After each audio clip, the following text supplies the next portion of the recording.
24 வயது வாலிபன் ரயில் பயணம் ஒன்றில் ஜன்னல் வழியை பார்த்து கத்தினான். அப்பா, இங்கே பாருங்கள், மரங்கள் எல்லாம் நமக்கு பின்னால் ஓடுகின்றன என்று. அவன் அருகில் இருந்த அவனது அப்பா சிரித்துக் கொண்டார். ஆனால் அவன் அருகில் இருந்த இளம் தம்பதியினர் அவனை பார்த்து பரிதாபப்பட்டு கொண்டனர். மறுபடியும் அந்த வாலிபன் கத்தினான்.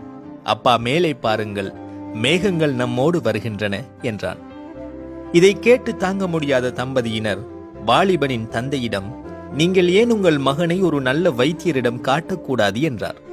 அதற்கு அந்த வயதான அப்பா சிரித்துக்கொண்டே சொன்னார், நாங்கள் நல்ல வைத்தியரிடமிருந்துதான் வந்து கொண்டிருக்கிறோம். என் மகன் பிறவி குருடு, இன்றைக்குத்தான் அவனுக்கு பார்வை கிடைத்தது என்றார். அன்பு நண்பர்களே, உண்மையில் ஒவ்வொரு மனிதனுக்கும் ஒரு கதையுண்டு. மற்றவரை தீர்மானிக்க நினைத்தால் நாம் உண்மையை இழந்து விடலாம். சில நேரங்களில் உண்மை நம்மை ஆச்சரியப்பட வைக்கலாம். உருவத்தை பார்த்து யாரையும் எடை போடாதீர்கள்.